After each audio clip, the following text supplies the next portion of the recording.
Yati, perempuan muda berumur 25 tahun, tinggal di sebuah kampung miskin yang terletak di kaki bukit. Rumahnya kecil, berdinding anyaman bambu dan beratapkan seng berkarat. Setiap pagi, Yati bangun sebelum subuh untuk menyiapkan dagangan gorengannya. Tempe, tahu, pisang, dan singkong goreng. Semuanya dia goreng sendiri lalu dibungkus satu persatu dalam kantong kertas coklat. Semua itu ia pikul dengan bambu kecil dan ia bawa berkeliling kampung, turun naik jalan setapak yang licin, hanya demi mendapatkan beberapa lembar ribuan. Dia hidup berdua dengan adiknya, Raffi, yang masih duduk di bangku SMA. Ayah dan ibu mereka sudah lama meninggal karena kecelakaan motor waktu Yati baru lulus SMP. Sejak itu, Yati mengubur cita-cita melanjutkan sekolah, dan memilih jadi tulang punggung keluarga. Baginya, yang penting Raffi bisa sekolah tinggi dan keluar dari lingkaran kemiskinan yang sudah mengikat mereka turun-temurun. Kampung mereka bernama Kampung Wanaraja. Jumlah penduduknya tidak banyak, tapi masing-masing punya cerita sendiri soal susahnya hidup. Mayoritas bekerja sebagai buruh tani, pemecah batu, atau seperti Yati, berjualan kecil-kecilan. Hidup di sana bukan hanya keras karena ekonomi, tapi juga karena berbagai kepercayaan lama yang masih melekat kuat di pikiran warga. Di tengah kampung, ada sebuah pohon beringin besar. Batangnya hitam, kasar, dan akar-akarnya menjalar keluar dari tanah, seolah ingin merangkak kemana-mana. Di sekelilingnya dipasang pagar bambu rendah, menandakan bahwa tempat itu bukan sembarang tempat. Pohon itu tumbuh di tanah wakaf yang katanya sudah ada sejak zaman Belanda. Warga percaya pohon itu angker.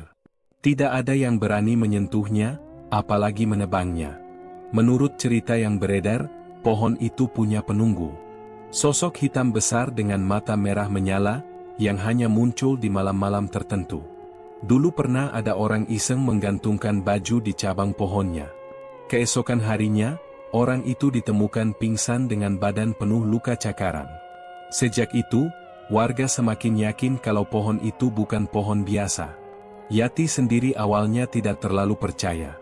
Baginya, itu hanya cara orang tua zaman dulu buat menakut-nakuti anak supaya nggak main sembarangan. Tapi setelah beberapa kejadian aneh menimpa beberapa tetangganya, dia mulai ragu. Apalagi sejak beberapa minggu terakhir, setiap kali dia lewat dekat pohon itu saat pagi buta, dia merasa seperti sedang diawasi. Bulu kuduknya berdiri, dan ada bisikan aneh yang kadang seperti menyebut namanya pelan. Tapi hidup harus jalan terus. Yati tetap berjualan, tetap bangun pagi, dan tetap berjuang untuk adiknya. Dia tidak punya pilihan lain.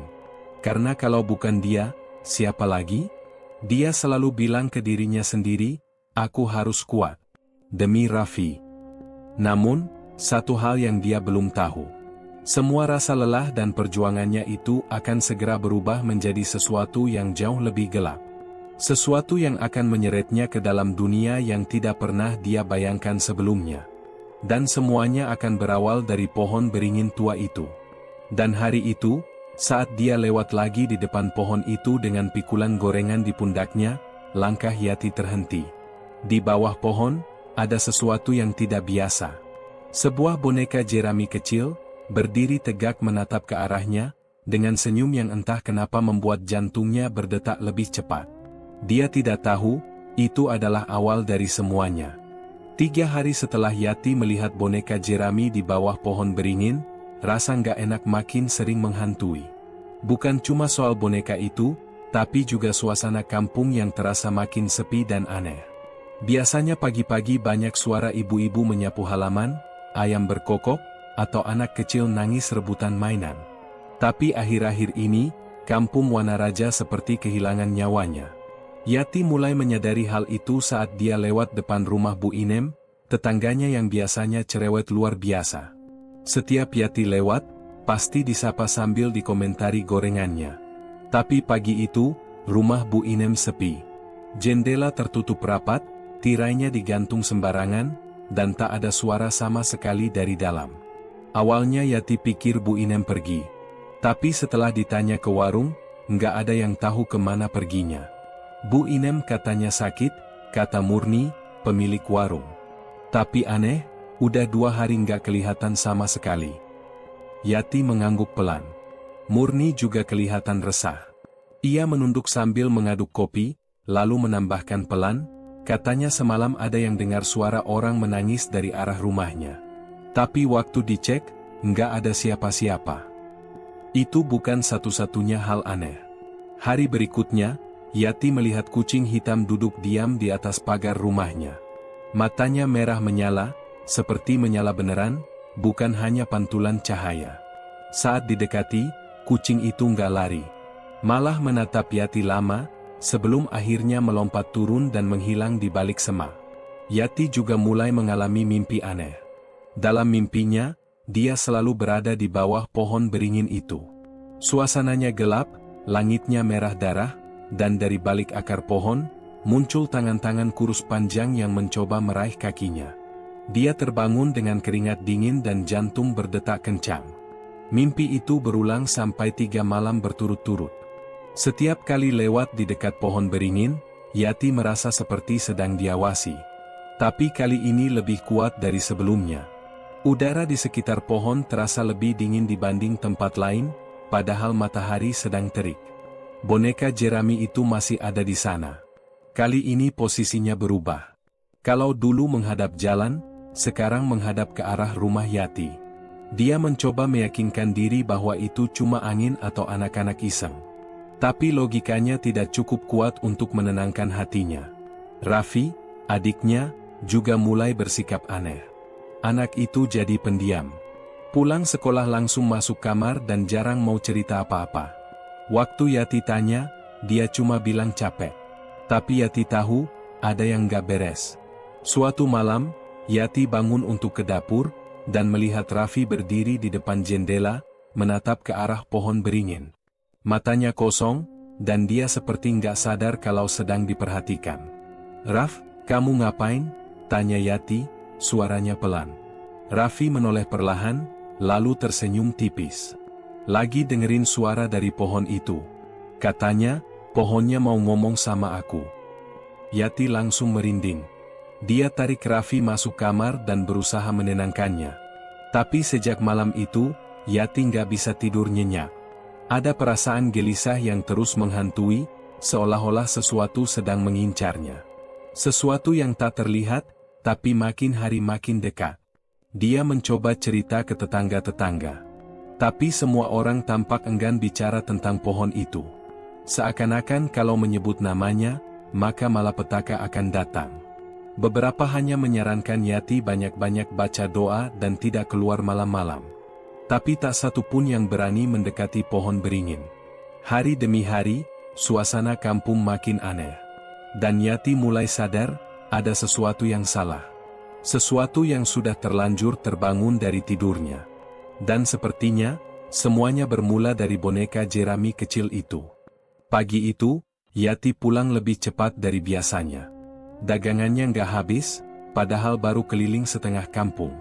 Orang-orang yang biasa beli gorengannya mendadak menolak dengan alasan, nggak lapar, atau lagi nggak enak badan. Tapi Yati tahu, ada yang lain. Mereka tampak takut. Mata mereka terus melirik ke arah pohon beringin, bahkan ada yang buru-buru menutup pintu saat melihat Yati lewat. Saat sampai rumah, dia mendapati Raffi sedang duduk di depan rumah, menatap langit. Tangannya menggenggam sesuatu. Yati mendekat dan melihat boneka jerami, yang sama persis seperti yang ada di bawah pohon beringin. Tapi ini lebih kecil, dan matanya ditusuk jarum. "Dari mana kamu dapat ini?" tanya Yati cepat, suaranya setengah bergetar. Raffi hanya nyengir, tapi matanya tetap kosong. "Dikasih sama orang di mimpi. Katanya buat jaga aku." Yati langsung merampas boneka itu dan membakarnya di tungku belakang. Tapi saat api mulai menyala, terdengar suara aneh. Seperti suara anak kecil menangis, pelan tapi jelas, entah dari mana asalnya. Raffi menutup telinga dan berteriak, "Berisik! Suruh diam!" Malam harinya, Yati memutuskan menemui Pak Karno, seorang dukun tua yang tinggal di ujung kampung. Orang-orang biasanya datang ke Pak Karno kalau ada yang kesurupan atau anak kecil tiba-tiba sakit tanpa sebab. Rumah Pak Karno kecil, penuh asap kemenyan, dan dindingnya dipenuhi rajah-rajah aneh. Ada yang buka jalur, kata Pak Karno pelan setelah Yati cerita semuanya. Boneka jerami itu bukan sembarangan. Itu penanda. Penunggu pohon udah bangun. Dan dia nyari tumbal. Yati merinding. Tumbal? Tapi saya nggak pernah manggil apa-apa. Saya nggak pernah minta apa-apa. Pak Karno mengangguk pelan. Kadang bukan kamu yang minta. Kadang, ada orang lain yang melibatkan kamu tanpa kamu tahu. Yati makin bingung. Siapa yang tega melibatkan dia dalam hal kayak begini? Hidupnya aja udah susah. Tapi sebelum sempat tanya lebih lanjut, suara di luar rumah Pak Karno terdengar aneh. Kayak ada yang jalan pakai kaki seret di tanah. Lalu terdengar suara ketukan 3 kali di pintu. Pak Karno langsung berdiri dan memadamkan semua lilin. Dia menarik Yati ke sudut ruangan dan menyuruhnya diam. Itu bukan orang, bisik Pak Karno. Jangan bersuara. Ketukan di pintu semakin keras. Lalu, suara seperti kuku menggaruk pintu pelan-pelan, bikin bulu kuduk berdiri. Setelah beberapa menit yang terasa seperti berjam-jam, suara itu menghilang. Pak Karno menyalakan kembali lilin dan menatap Yati dengan wajah serius. Kamu harus jaga adikmu. Jangan biarin dia deket-deket pohon beringin lagi.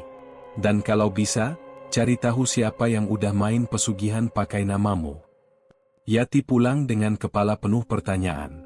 Malam itu dia tak bisa tidur. Suara-suara aneh terus terdengar dari luar rumah. Ada suara langkah kaki, tapi tak ada bayangan siapapun saat dia intip lewat jendela. Paginya, dia dapat kabar buruk, Bu Inem ditemukan meninggal di dalam rumahnya.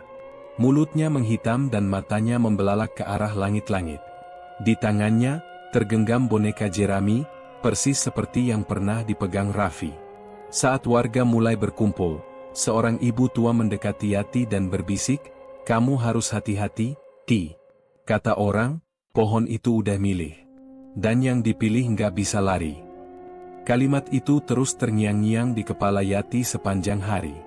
Apakah benar dia yang dipilih? Atau Raffi? Dan siapa yang sudah memulai semua ini? Setelah kematian Bu Inem, suasana kampung Wanaraja berubah drastis. Orang-orang jadi makin jarang keluar rumah. Bahkan suara ayam pun nyaris nggak terdengar. Yati yang biasanya masih bisa jualan ke beberapa tetangga, sekarang harus keliling lebih jauh ke kampung sebelah supaya dagangannya laku. Tapi bukan cuma kampung yang berubah. Rumah Yati juga mulai terasa aneh. Malam-malam jadi lebih dingin dari biasanya, dan kadang terdengar suara orang berjalan di atap. Yati sudah cek berkali-kali, tapi nggak ada apa-apa. Raffi pun makin susah diajak bicara. Wajahnya pucat, matanya cekung, dan kadang ngomong sendiri di kamar. Pernah suatu malam, Yati mendengar suara cekikikan dari arah kamar Raffi. Tapi waktu dia buka pintu, Raffi cuma duduk di lantai sambil menggambar sesuatu di kertas. Pohon beringin besar, dengan sosok hitam berdiri di bawahnya. Yati sudah coba buang gambar-gambar itu. Tapi keesokan harinya, Raffi menggambar lagi, dengan lebih banyak detail. Kali ini ada wajah-wajah tanpa mata, seperti sedang merangkak dari akar pohon. Suatu malam, Yati terbangun karena suara ketukan dari arah dapur. Saat dia intip, tidak ada siapa-siapa.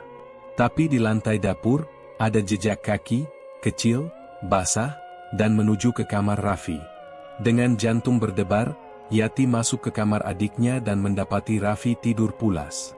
Tapi di bawah tempat tidurnya, dia melihat bayangan seperti tangan yang menarik sesuatu masuk ke dalam kolong. Begitu dia nyalakan lampu, semuanya hilang. Yati makin yakin, ini bukan hal biasa. Dia putuskan untuk menemui Pak Karno lagi. Tapi saat sampai di rumahnya, dia menemukan rumah itu kosong. Pintu terbuka sedikit, dan di dalam berantakan. Bau dupa menyengat bercampur dengan bau busuk yang sulit dijelaskan. Di lantai, ada lingkaran dari darah kering, dan di tengahnya, selembar kain putih bertuliskan nama, Yati bin Salimah. Yati pulang dengan tubuh gemetar. Dia tak tahu harus minta tolong ke siapa lagi. Murni, pemilik warung, pun menolak bicara saat Yati tanya soal Pak Karno. "Udah, Ti, jangan dicari lagi. Kalau dia udah pergi, berarti dia tahu nggak bisa bantu. Sekarang kamu cuma bisa jaga diri. Jangan deket-deket pohon itu lagi.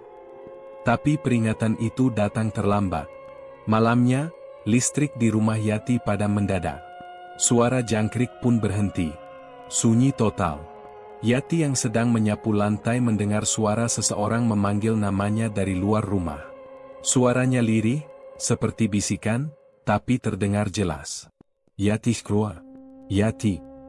Dia merapat ke dinding, berusaha tak membuat suara.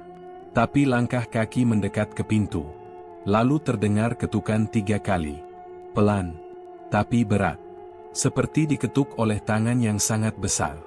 Raffi tiba-tiba berjalan ke arah pintu, seperti dalam keadaan tidur. Yati buru-buru menariknya dan memeluknya erat. "Jangan buka. Itu bukan orang," teriak Yati pelan. Ketukan berhenti. Tapi tak lama kemudian, jendela belakang terbuka sendiri. Angin kencang masuk, membawa bau busuk seperti bangkai. Di tengah angin itu, terdengar suara tertawa pelan. Suara perempuan, tapi nadanya aneh. Panjang dan menggema. Yati menutup telinga Raffi dan berdoa sekuat tenaga. Angin itu berhenti beberapa menit kemudian. Tapi sejak malam itu, Yati tahu, mereka sudah tidak aman lagi di rumah itu. Sesuatu dari pohon beringin itu sudah masuk ke dalam hidup mereka. Dan kali ini, sepertinya tidak ada tempat lagi untuk lari. Sejak malam angin busuk itu, Yati nggak bisa lagi tenang di rumah. Dia dan Raffi akhirnya tidur berdua di ruang tengah, dengan lampu menyala sepanjang malam. Tapi walau cahaya menerangi, rasa takut tetap menghantui. Pagi-pagi, Yati memutuskan ke rumah Pak Lurah. Dia sudah nggak tahu lagi harus ke siapa. Tapi sampai di sana, dia malah makin bingung. Rumah Pak Lurah kosong. Tetangga bilang sudah 2 hari Pak Lurah nggak kelihatan. Terakhir kelihatan, dia jalan ke arah pohon beringin malam-malam, kata salah satu warga. Besok paginya, hilang. Yati makin gelisah. Kenapa semua yang berhubungan sama pohon itu malah menghilang satu persatu? Saat lewat dekat tanah wakaf, Yati melihat sesuatu yang membuat langkahnya terhenti. Di bawah pohon beringin, boneka jerami yang biasanya cuma 1, kini jadi 3. Semuanya berdiri tegak, diikat pakai tali merah. Salah satunya pakai peci kecil, mirip seperti yang biasa dipakai Pak Lurah. Yati nggak tahan lagi. Dia putuskan mendatangi Mak Tijah, seorang janda tua yang tinggal di pinggir hutan. Dulu waktu ibunya masih hidup, sering ke sana kalau butuh ramuan atau minta tolong. Meski orang-orang anggap Mak Tijah aneh, tapi Yati yakin, kalau ada yang tahu soal hal beginian, cuma dia. Mak Tijah menyambut Yati dengan tatapan tajam. Seperti sudah tahu Yati akan datang. "Kamu udah terlalu dekat sama pohon itu, ya?" katanya tanpa basa-basi. Yati mengangguk. "Tapi saya nggak pernah main pesugihan, Mak. Saya cuma jualan, hidup seadanya." Mak Tijah duduk sambil menyalakan dupa. Asap putih mengepul, mengisi ruangan kecil itu. "Kadang bukan kamu yang minta, tapi arwah yang udah dikasih tumbal butuh ganti. Dan mereka lihat kamu, cocok." Yati menahan napas. "Ganti? Maksudnya?" Mak Tijah menatapnya dalam. "Kamu tahu Riwan?" Riwan adalah tetangga depan rumah Yati dulu. Sudah 2 tahun pindah ke kota setelah tiba-tiba kaya mendadak. Buka toko besar di kota, beli mobil, dan ngasih sumbangan besar ke kampung. Tapi setelah itu, keluarganya pelan-pelan hilang satu persatu. Anaknya sakit, istrinya meninggal, dan terakhir, Riwan sendiri kabarnya gila. "Dia yang mulai," kata Mak Tijah. "Dulu dia yang manggil penunggu pohon beringin. Pakai tanah wakaf itu buat perjanjian. Tapi dia salah. Dia pakai nama banyak orang, termasuk kamu." Yati merasa lemas. "Kenapa nama saya?" "Karena kamu sering lewat situ, dan kamu miskin. Gampang dijadikan penutup. Mereka pikir kalau terjadi apa-apa, nggak ada yang peduli." Mak Tijah menyerahkan sebotol kecil air putih ke Yati. "Ini buat Raffi. Anak itu udah setengah, dipinjam. Kalau kamu telat, dia bisa diambil. Dipinjam? Penunggu pohon suka anak kecil. Jiwa mereka bersih, mudah dibentuk. Raffi udah diajak main ke dunia mereka lewat mimpi. Kalau terlalu sering, dia bisa nggak balik. Yati menggenggam botol itu erat-erat. Matanya mulai panas. Dia nggak bisa biarin Raffi diambil makhluk itu. Sebelum pulang, Mak Tijah berpesan, jangan pernah bakar boneka itu lagi. Itu pintu. Dan pintunya belum tertutup. Dalam perjalanan pulang, Yati merasakan angin dingin menghembus dari arah pohon beringin. Tapi kali ini, dia nggak lari. Dia berhenti sejenak, menatap pohon besar itu dari kejauhan. 3 boneka jerami berdiri di sana. Dan satu lagi yang baru. Rambutnya panjang dan pakai baju lusuh. Yati tersentak. Itu mirip dirinya sendiri. Yati berlari pulang. Dia tahu waktunya sudah makin sempit. Dan misteri yang selama ini tertutup, mulai memperlihatkan wajah aslinya.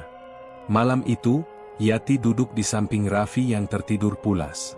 Di genggamannya masih ada botol kecil berisi air dari Mak Tijah. Dia sudah menyuapkannya ke Raffi sesuai pesan, dan anak itu terlihat lebih tenang malam ini. Tapi Yati tahu, ketenangan ini cuma sementara. Besoknya, Yati membuat keputusan yang gak pernah dia bayangkan sebelumnya. Dia harus lawan semua ini. Dia harus ke pohon beringin.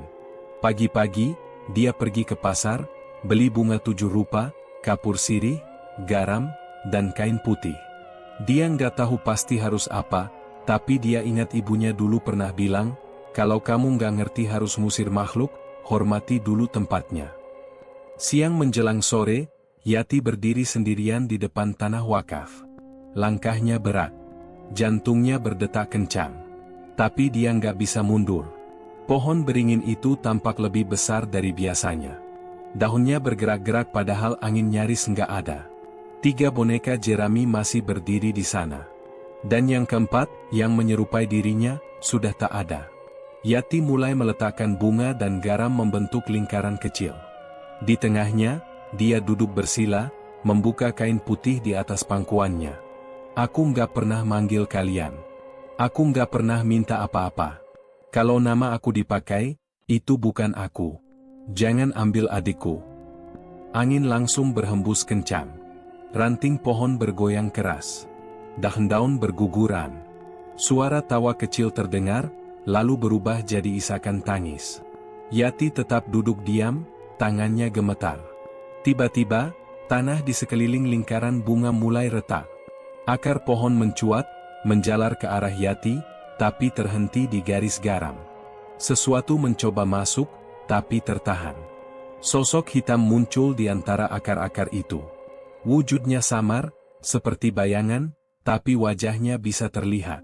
Wajah perempuan tua, matanya hitam legam, mulutnya terus komat-kamit. Kau sudah dipilih, suara itu berkata pelan. Tak bisa ditolak. Yati menggeleng. Aku nggak pernah nyari kalian. Ambil orang yang manggil. Bukan aku. Makhluk itu mendekat, tapi setiap kali menyentuh garis garam, dia memekik kesakitan. Kau terikat, bisiknya. Namamu tertulis di tanah ini. Yati mengeluarkan kertas bertuliskan namanya yang ia ambil dari rumah Pak Karno. Dia robek kertas itu lalu membakarnya dengan korek gas kecil. Aku lepasin semua ikatan. Aku bukan milik kalian. Api dari kertas itu membuat makhluk itu menjerit keras. Pohon beringin bergetar hebat. Dari dalam tanah, muncul suara jeritan lain, banyak, bertumpuk-tumpuk, seperti puluhan jiwa yang ikut tersiksa. Yati bangkit berdiri, melangkah keluar dari lingkaran dan menatap pohon itu tajam. Kalian salah pilih orang. Saat dia melangkah pergi, angin berhenti. Semua jadi senyap. Tapi Yati tahu, ini belum akhir. Hanya gencatan. Hanya perlawanan pertama. Malamnya, Raffi terbangun dan bilang dia nggak mimpi aneh lagi. Tadi aku mimpi main layangan sama bunda, katanya pelan. Tapi bundanya udah tua dan matanya nggak ada. Yati terdiam. Mimpi itu bukan sembarang mimpi. Tapi setidaknya malam itu mereka tidur tanpa suara langkah kaki, tanpa angin busuk, tanpa ketukan aneh di pintu. Untuk pertama kalinya, Yati merasa dia masih punya kesempatan. Dan dia akan terus lawan, walau harus berdiri sendirian. Karena kali ini, dia nggak mau jadi korban. Malam itu, rumah Yati terasa semakin sunyi. Hanya ada suara angin yang kadang bertiup kencang, menambah suasana mencekam di dalam rumah. Yati duduk di samping Raffi yang tertidur, matanya terpejam rapat.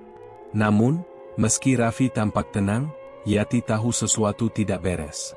Ada perasaan aneh yang terus mengganggunya, seakan ada yang mengawasi dari dalam gelap. Suara ketukan mulai terdengar. Perlahan, seperti seseorang yang sedang mengetuk pintu depan. Yati terdiam. Sejak kejadian di pohon beringin, ketukan itu mulai sering muncul. Tapi malam ini, ketukan itu terdengar lebih keras, lebih mendesak. Sesuatu sedang mencoba masuk. Entah siapa, entah apa. Dengan langkah pelan, Yati menghampiri pintu depan. Begitu sampai di sana, ketukan itu berhenti sejenak, dan kemudian digantikan dengan suara langkah kaki yang berat. Seperti seseorang yang berjalan di luar sana, mendekat ke pintu. Yati menahan napas. Di luar sana, hanya ada kegelapan, tak ada seorang pun yang terlihat. Lalu, bayangan hitam melintas di jendela. Bentuknya tidak jelas, seperti asap pekat yang bergerak.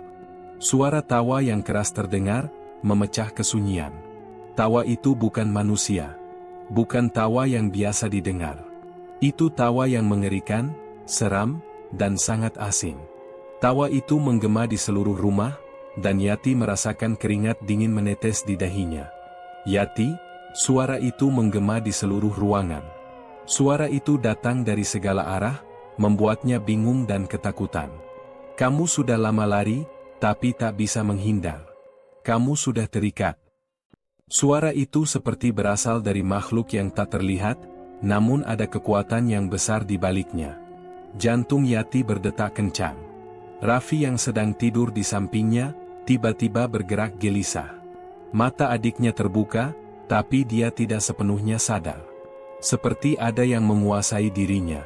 Yati segera meraih tangan Raffi, berusaha menenangkan adiknya.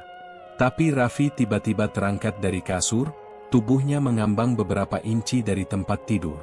Yati terkejut, melangkah mundur dengan cepat. "Raffi!"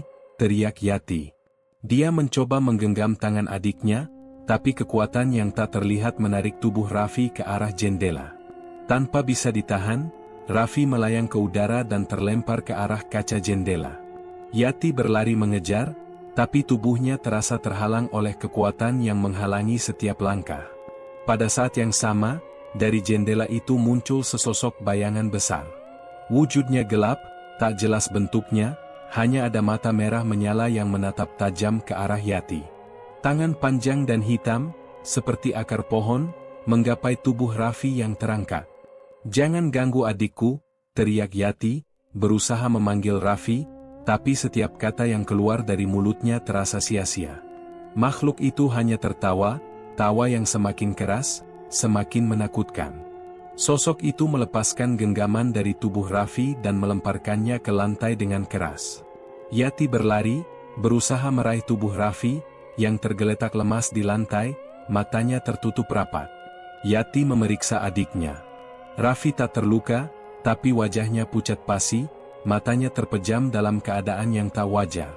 Yati terbangun dengan rasa panik. Dia mencoba mengangkat Raffi, tapi entah kenapa tubuhnya terasa sangat berat, seolah tak bisa digerakkan. Saat Yati berbalik untuk mencari jalan keluar, dia melihat pintu dan jendela yang terkunci rapat, tak ada cara untuk keluar. Tidak ada jalan keluar, suara itu kembali terdengar, kali ini lebih mengerikan, lebih nyata. "Kamu sudah terperangkap." Tangan Yati menggenggam erat tubuh Raffi, mencoba melarikan diri, tapi semua jalan terasa tertutup. Rumah ini, yang dulu dia anggap tempat aman, sekarang berubah menjadi perangkap yang menakutkan.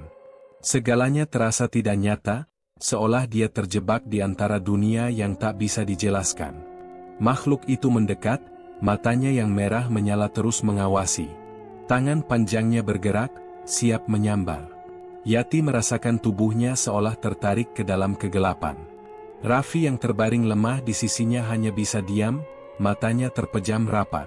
Ketakutan yang menguasai Yati semakin memuncak.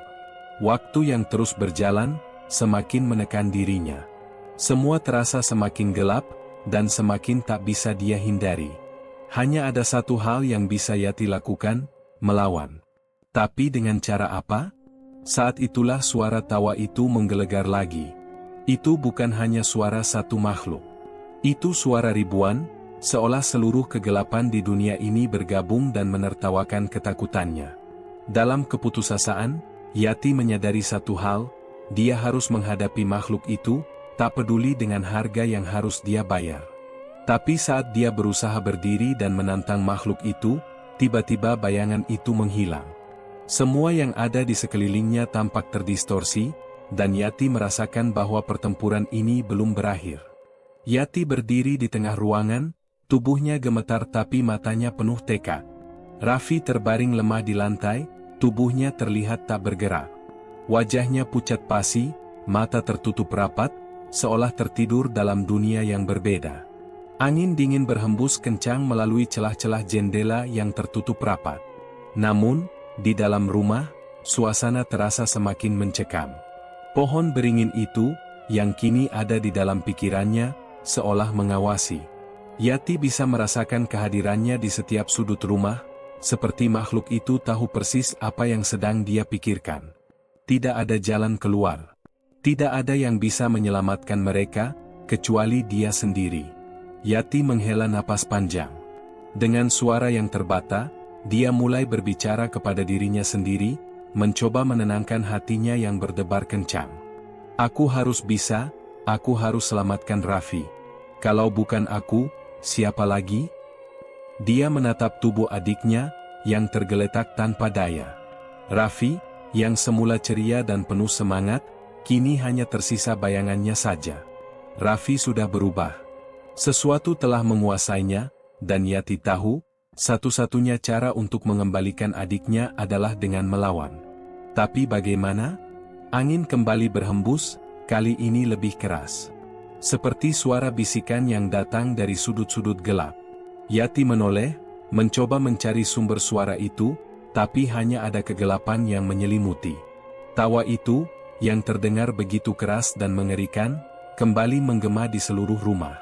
Yati, suara itu, sekali lagi, terdengar begitu dekat. Kamu sudah terpilih.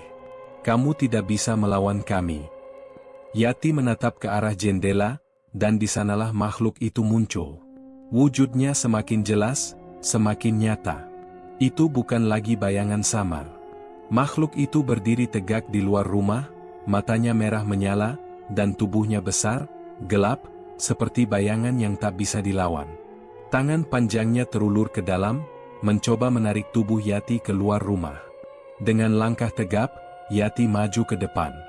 Dia tidak bisa mundur. Kali ini, dia harus menghadapi makhluk itu, apapun yang terjadi. Aku tidak takut. Aku tidak akan menyerah. Dengan cepat, Yati mengambil bunga 7 rupa yang ia bawa sebelumnya. Dia melemparkan bunga itu ke udara, diikuti dengan garam yang dia taburkan di sekitar dirinya dan tubuh Raffi. Aku tidak akan biarkan kamu menang, katanya dengan suara yang penuh keberanian. Aku tidak takut denganmu. Angin bertiup lebih kencang. Tangan makhluk itu kembali menjulur, berusaha menggapai Yati.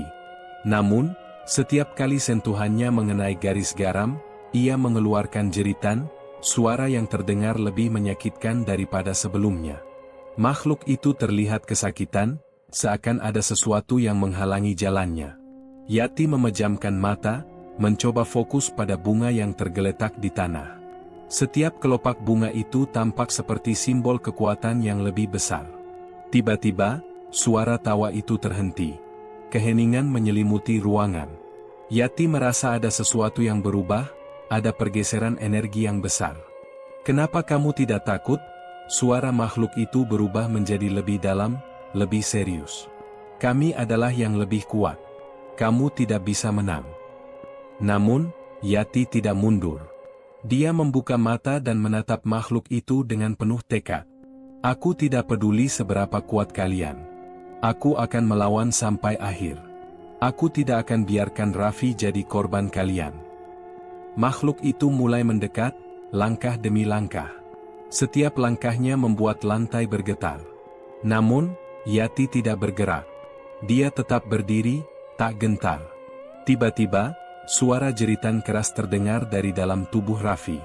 Matanya terbuka lebar, memancarkan cahaya merah yang sangat tajam. Yati terkejut, tapi dia tidak mundur. Raffi, kamu harus bangun. Ini bukan kamu. Yati berteriak, mengguncang tubuh adiknya. Namun, Raffi tidak menjawab. Matanya hanya menatap kosong, seperti terjebak dalam dunia lain. Makhluk itu tersenyum. Dia sudah menjadi milik kami. Tidak ada yang bisa mengembalikannya. Tapi Yati tidak menyerah. Dia menggenggam erat tangan Raffi dan berbisik, kamu bisa bangun, Raffi. Ini aku, kakakmu. Jangan biarkan mereka menguasai kamu. Seketika, tubuh Raffi bergerak, seperti ada sesuatu yang melawan di dalam dirinya. Matanya, yang semula merah menyala, mulai memudar. Namun, makhluk itu tidak berhenti. Ia mengangkat tangan panjangnya, siap menyambar Yati. Dengan satu langkah cepat, Yati menarik Raffi ke belakang, menjauh dari jangkauan tangan makhluk itu. Tangan besar itu hampir menyentuhnya, tapi entah kenapa, makhluk itu terhenti sejenak, seolah ada sesuatu yang menahan kekuatannya. Yati menatap makhluk itu dengan penuh kebencian. Aku sudah bilang, aku nggak akan menyerah. Dengan satu dorongan kuat, dia menggunakan segala kekuatan yang ada untuk mendorong makhluk itu mundur. Makhluk itu terhuyung mundur, dan tubuhnya mulai menghilang, seperti asap yang terbawa angin. Jeritan makhluk itu terdengar sekali lagi, kali ini lebih keras, lebih menyeramkan. Yati tahu, konfrontasi ini belum selesai. Tapi untuk pertama kalinya, dia merasa ada harapan. Raffi, Yati memanggil adiknya lagi, berharap dia bisa kembali. Tapi kali ini, dia yakin, dia akan terus berjuang. Walau kejahatan itu belum menyerah, Yati akan terus melawan. Karena dia tahu, hanya dengan begitu dia bisa menyelamatkan adiknya. 2 hari berlalu sejak malam itu. Malam yang bagi Yati terasa seperti neraka terbuka. Tapi anehnya, semuanya mendadak terasa tenang. Rumahnya tidak lagi diselimuti hawa dingin atau bisikan-bisikan aneh. Pohon beringin di tanah wakaf itu pun tampak biasa saja. Tak ada angin yang berputar-putar di sekitarnya, tak ada suara tawa mengerikan seperti sebelumnya. Raffi sudah mulai membaik. Tubuhnya masih lemas, tapi wajahnya tidak lagi pucat dan matanya sudah tidak memerah. Dia mulai bisa bicara sedikit, walaupun suaranya masih pelan. Katanya, dia tidak ingat apapun. Hanya mimpi buruk panjang yang samar-samar, gelap, dan mencekam. Yati merasa ada harapan baru. Rasanya seperti semua mimpi buruk itu hanya bagian dari masa lalu. Bahkan warga kampung, yang semula cuek dan takut, mulai bertanya-tanya tentang keadaan Raffi. Beberapa datang membawa makanan, mengucapkan syukur karena Raffi sudah sembuh. Yati membalas senyum mereka, meski dalam hati masih diliputi tanda tanya besar. Udah selesai, ya, Kak? Tanya Raffi lirih sore itu, ketika mereka duduk berdua di teras rumah. Yati mengangguk pelan. Udah, Vi. Kamu udah aman sekarang. Tapi ucapan itu terasa ringan di bibir, berat di hati. Malamnya, Yati membersihkan sisa-sisa garam dan bunga 7 rupa yang masih berserakan di sudut rumah. Dia menyimpan 1 bungkus kecil garam di bawah bantalnya, cuma buat jaga-jaga. Rasa lega yang dia rasakan tetap dibayangi sedikit rasa was-was. Tapi mungkin itu cuma efek dari ketegangan kemarin, pikirnya. Mungkin memang sudah selesai. Mungkin esoknya, ia kembali berjualan gorengan. Pendapatan memang belum seberapa, tapi dia merasa jauh lebih tenang dari sebelumnya. Beberapa warga yang biasanya sinis malah mulai menyapanya lebih ramah. Bahkan Pak Darmin, yang biasanya cuma diam waktu Yati lewat, sekarang menepuk pundaknya dan bilang, "Kamu hebat, ya. Jaga adikmu baik-baik, "Iya." Yati hanya tersenyum. "Iya, Pak." Saat itu, semua tampak normal. Terlalu normal. 3 hari kemudian, Raffi sudah bisa jalan sendiri. Dia mulai bantu-bantu di rumah, meskipun kadang masih terlihat linglung. Suatu malam, dia mendadak bilang ingin ikut Yati jualan lagi, seperti dulu. Yati sempat ragu, tapi dia pikir, mungkin itu pertanda baik. Mereka sedang mulai dari awal lagi. Hidup mereka mungkin akan membaik perlahan. Malam itu, saat mereka pulang dari jualan, Raffi tertidur di ruang tengah. Yati duduk di teras, menatap langit. Udara malam terasa ringan. Tidak ada suara aneh, tidak ada angin dingin. Ia mulai merasa percaya, bahwa apa yang mereka alami benar-benar sudah berakhir. Sampai suara itu datang lagi. Pelan, tapi jelas. Dari arah belakang rumah. Suara bisikan, atau mungkin gumaman, atau doa. Yati langsung berdiri. Bulu kuduknya berdiri tanpa aba-aba. Ia melangkah perlahan ke arah dapur, mendekati jendela belakang. Tidak ada siapa-siapa. Gelap dan sepi. Tapi bisikan itu masih terdengar. Kali ini dari kamar Raffi. Yati bergegas masuk ke dalam. Napasnya mulai memburu. Ketika dia membuka pintu kamar, Raffi sedang duduk di kasur, punggung menghadap pintu. "Raffi," panggil Yati. Raffi tidak menjawab. Yati melangkah pelan, menyentuh bahunya. Tapi begitu Raffi menoleh, wajahnya, bukan wajah Raffi. Mata itu merah. Senyum itu lebar, terlalu lebar. Dan dia berkata, dengan suara yang tidak mungkin keluar dari tubuh adiknya, "Kamu pikir ini sudah selesai?" Yati terdiam. Dunia yang tadi terasa tenang, mendadak runtuh lagi. Keringat dingin mengalir di pelipisnya. Makhluk itu tersenyum lebih lebar, lalu berbisik, "Kamu sudah membuka jalan. Sekarang, giliran kami." Yati mundur, tubuhnya lemas. Dunia mulai berputar. Nafasnya sesak. Ini belum selesai. Semua yang dia percaya, hanyalah penyelesaian palsu. Dan malam itu, Yati sadar, mereka baru saja memulai babak yang lebih gelap.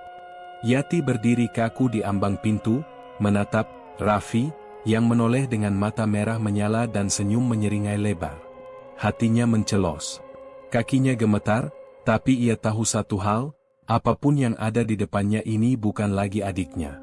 Setidaknya, bukan sepenuhnya. Makhluk itu mencondongkan tubuh, mendekat perlahan sambil tetap duduk. "Yati, kamu sudah jauh-jauh datang ke tempat kami.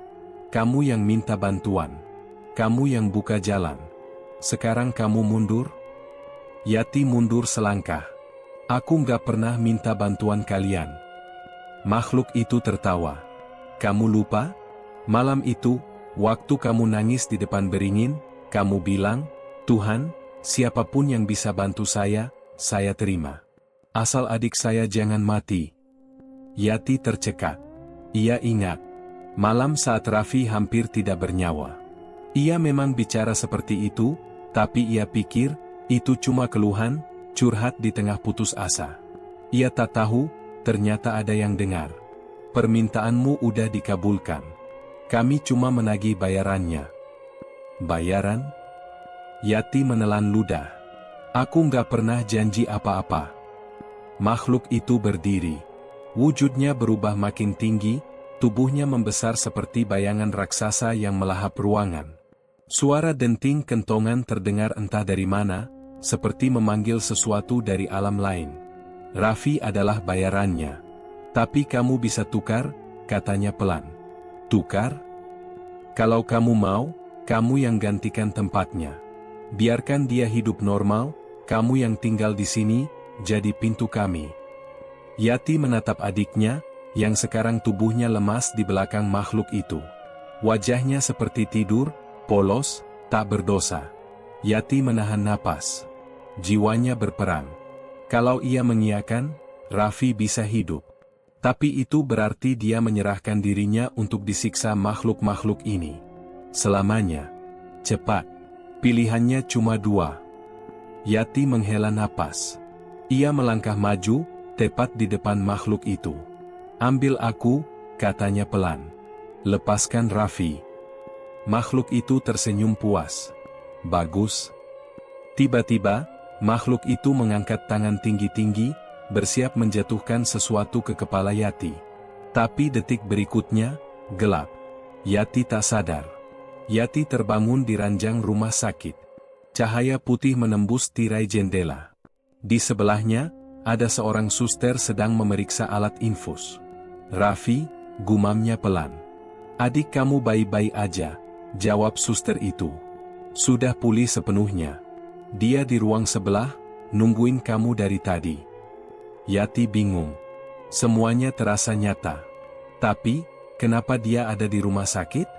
Beberapa menit kemudian, Raffi masuk. Wajahnya cerah, matanya normal, tak ada bekas kejadian menyeramkan itu. Ia duduk di samping Yati, menggenggam tangan kakaknya. Maaf, Kak. Aku yang salah, katanya pelan. Waktu itu, aku ikut Pak Darmin ke belakang pohon beringin. Dia yang bilang bisa bantu kita cepat kaya, asal aku ikut ritualnya. Aku bodoh, Kak. Yati terdiam. Ia menatap mata adiknya, menunggu sesuatu. Tapi tak ada yang aneh. Pak Darmin, tanya Yati akhirnya. Iya. Tapi dia udah hilang, Kak. Nggak ada yang tahu kemana dia. Cuma aku yang tahu soal itu. Sore itu, mereka pulang ke rumah. Kampung terasa sunyi, tapi tidak menakutkan. Yati mencoba kembali ke rutinitas, meski pikirannya belum sepenuhnya tenang. Malamnya, saat ia hendak tidur, Yati merasakan sesuatu yang aneh. Ia berdiri di depan cermin, dan terdiam. Bayangannya, tidak bergerak. Wajahnya di cermin menatap lurus padanya, lalu tersenyum pelan. Sekarang kamu pintunya, kata bayangan itu. Terima kasih sudah memilih. Yati menjerit, tapi suaranya tidak terdengar. Tubuhnya masih berdiri di depan cermin, tapi jiwanya seperti ditarik perlahan ke balik bayangan. Ia ingin lari, tapi kakinya tak bisa digerakkan. Dalam sekejap, cermin itu retak. Dan di balik pecahannya, Yati melihat dirinya sendiri. Tapi bukan dirinya yang asli. Itu makhluk lain, yang kini memakai tubuhnya. Raffi masuk ke kamar sambil tertawa kecil. Kak, aku lapar, gorengan ada? Yati berbalik, tapi bukan Yati lagi.